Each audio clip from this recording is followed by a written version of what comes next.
exciting part, vocals. So we had a fairly strict regulation that I set for us when we went out to record these vocals. Because this was a live record, I wanted to keep it as true as possible to a live performance.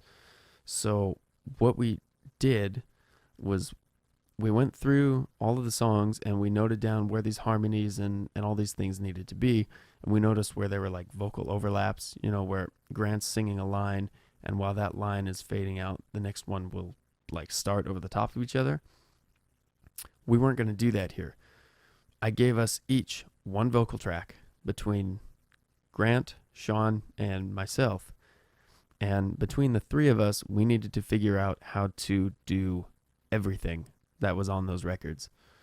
So there are parts, if you'll notice, like here, Grant's the top because he does everything. And then Sean is the middle, and I'm on the bottom. And you'll notice that a lot of parts we switch back and forth fairly quickly, because he's doing a part, but maybe then he's got some drum part he's got to do, so I'll jump in or something like that. In other songs, we'll have Grant hold a note, and then Sean and I will do a harmony together, panned hard left and right while Grant's in the center or something like that. Just these really confusing things that somehow we'll have to learn how to do live, which is going to be difficult. The other thing is I went for more of a musical theater type approach to actually mixing these vocals. So if you'll notice, I've got these automation moves going on here, and what's happening, we can now unsolo or unmute these vocals. So here's Grant down the center. The bruises will heal, the scars will. Then you'll notice here, he's going to shift over to the left. Scars will fade if I forgive. Right? And you guessed who's coming in on the right. So basically what's going on here is when there's one singer, he's down the middle, but then when there's a harmony, we're splitting them left and right. So you'll get a different mix if you listen through one headphone. Like if you're at work or something, you have one bud in, you're going to hear more of whoever's on the right. But if you do it the left, you actually get a different mix. You get more of the other guy. So if we put these together, like it's interesting. You don't really hear it, but it's a good way to separate the vocalists out without them getting too lost in anything. So the bruises will heal, the scars will fade. If I forgive you, will you take back the pain? It gets a little more confusing when there's me and then Sean and then me, so. Do you hear me, Father? I know you're not a monster. Turns out you were my hero. Would help if I unsoloed that. Turns out you were my hero. So that was the strategy behind doing vocals. Is we had one track each, and we had to figure it out.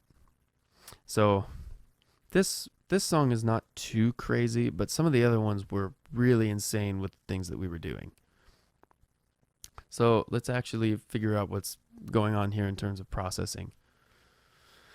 So, solo Grant again. The first thing is just a fairly standard, not too insane EQ.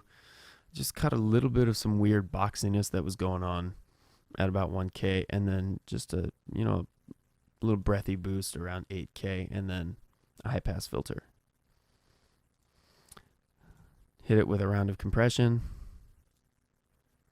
Another EQ, this one a little more dramatic in certain places and a little less dramatic in others. So we ended up cutting some of the mid and the low mids. I just moved that. It'll be fine. Cut a little bit at 1K, cut a little bit at 4.5K, then did a shelf boost at around 9K, which one thing that's important for me is I tend to do a lot of shelf boosting with vocals, because I like hearing the sibilances, all the S's and P's and things like that a lot of people try and DS away. But I like how they sound, to a certain extent. Too much is always too much, but it kind of helps exaggerate the words, and it almost makes the singing more percussive at certain points. So then we have another round of compression. Again, slow attack, slow release. Then this is a Shep's Parallel Particles Waves plugin. This is almost like another dynamic EQ type thing, I guess.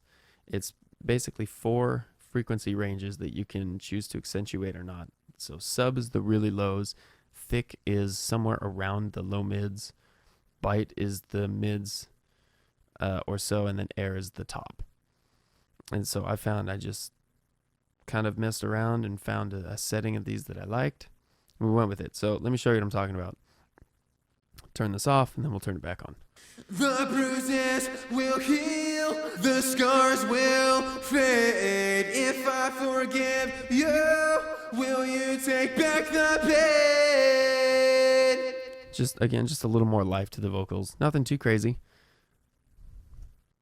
And then the CLA vocals channel strip. I didn't use much. All I wanted was the reverb and delay out of it because I really like how those sound. So that's where the reverb and stuff is coming from. So the bruises will heal, the scars will fade. If I forgive you. Nothing too big or crazy. Again, we're going for that live feeling. And because we filled up so much space with all these extra instruments and the 6 guitars and 2 full string sections and pads and pianos and stuff, too much reverb was kind of muddying everything up. So we kept that pretty reined in. Is a fairly similar processing for Sean and my vocals. That's pretty much everything. We went through the mix bus. There's nothing on the master bus now, so yeah, that's pretty much everything that I have to touch on. I hope you learned something or learned something to make fun of me for. Either way. So check out Within Sight, the Acoustic Sessions, out December 20th, released independently, mixed by me, mastered by Sage Audio in Nashville, Tennessee. And check out Within Sight at all the social media things. You'll be able to find them. Just search that name anywhere. You'll find it. Anyway, thanks for sticking around. I know this was a long and kind of intense process, and I stumbled over myself a lot, but we got it done. So thank you for sticking around. I hope you enjoyed. I hope you learned something or something to make fun of me for. Either way, and I will see you around. Take care.